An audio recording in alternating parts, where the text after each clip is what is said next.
Please return the stewardess to her original upright position. Their airline always disappointed me. They don't have a drug stewardess. They have an alcohol stewardess. Champagne, red wine, white wine. White wine, champagne. White wine, champagne. Red wine, white wine, champagne. Red wine, white wine. Red wine, white wine, champagne. Champagne, white wine, red wine, white wine. Red wine, white wine, champagne. Champagne, white wine, red wine, champagne, white wine. I think they could spare one girl to come down the aisle, PCP, trips, coke, smoke, shit, things to get high. Because getting high on the plane used to be half the fun. You can't smoke in the lavatories at all anymore, not even Virginia Burley. So if you're going to smoke a joint, better be an old pro. Smoking, or rather getting high on the airplane, I like that better because of the semantic possibilities. If we were the first person ever up in an airplane, you'd say, look, they're high in the airplane. And indeed we are that. We are high in the airplane. High in the airplane. They always keep telling me at the airport, get on the plane. I say, fuck you, I'm getting in.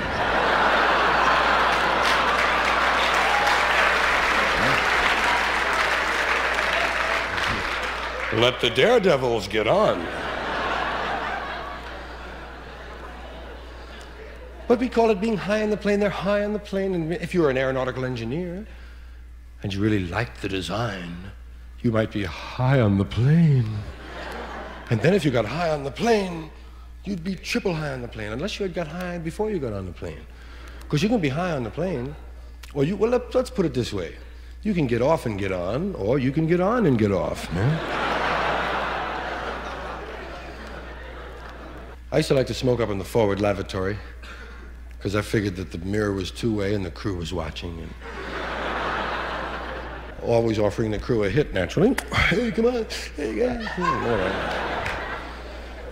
Then I'd relax a little, have the little thing locked, occupied. Okay. Looking at all the little slots and shit. And you get high in the plane. Of course, it depended on what airline you were on, whether the suction in the sink was any good. TWA always had the best sink suction, as far as I'm concerned, for your traveling head. Wow. My hair used to straighten out, man. I lost ideas in those sinks, man. But you have to keep it open. I was a real dummy for several years. I used to just press down the drain, which gives you a red ring on the heel of your hand. It's like powder burns, you know, they got you, man. Look at the guy with the red ring. Come on, take him away. So I found you could put some soap in there or a piece of the cup, keep it open. But then you have to decide if you're going to smoke in the bathroom on a plane, you have to decide if you're going to make believe you're taking a shit or not. Because making believe, if somebody could bust it in, like a guy from Texas comes through with an axe, man, you want to be ready taking a regular shit. You don't want to be arrested for shitting through your pants, right? As long as I get rid of the joint, I don't care what the charge is. Shitting with your pants on. Anyway, you get a little high and the light goes on. Return to cabin. Uh-oh, something's up, they need me. Knew I shouldn't have left them alone. And on your way out, you see another sign, because you're really into detail now. And it says, please wash up for the next guy.